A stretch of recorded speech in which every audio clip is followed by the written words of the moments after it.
नमस्कार दोस्तों, स्वागत है मेरे चैनल में आप लोगों का। तो मेरे जितने बड़े भाई बहन और माता पिता हैं, मैं उनको प्रणाम करना चाहती हूँ। और मैं आप लोगों को एक बहुत ही प्यारा सुहाग सुना रही हूँ। मेरा गाना अच्छा लगे तो वीडियो को लाइक शेयर सब्सक्राइब जरूर करें और प्लीज़ मेरे चैनल को ज़्यादा से ज़्यादा सपोर्ट करें। धन्यवाद।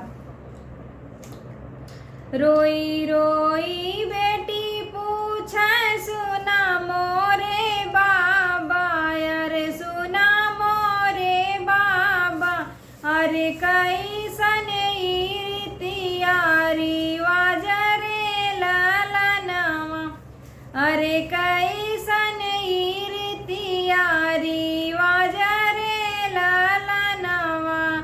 माई के कोखिया में दुई रे बालकवा, अरे दुई रे बालकवा, अरे एक बेटी होला एक बेटा रे ललनवा, अरे एक बेटी होला एक बेटा रे ललनवा। बेटा के भय बाबा बाजेला बधैया, अरे बाजेला बधैया, अरे बेटी के भय मन उदास रे ललनवा, अरे बेटी के भय मन उदास रे ललनवा।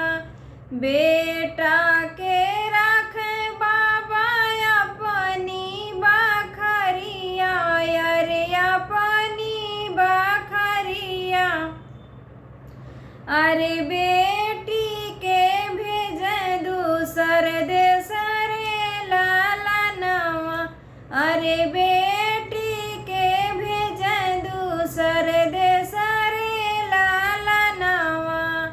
काहे के मोरे बाबा ऐसन दुई रीतिया, अरे ऐसन दुई रीतिया, अरे काहे के ऐसन भेद भाव रे ललनवा, अरे काहे के ऐसन भेद भाव रे ललनवा।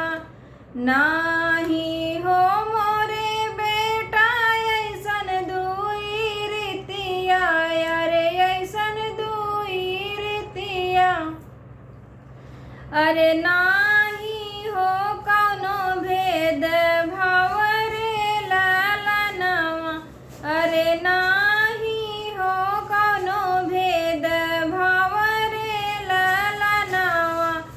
तो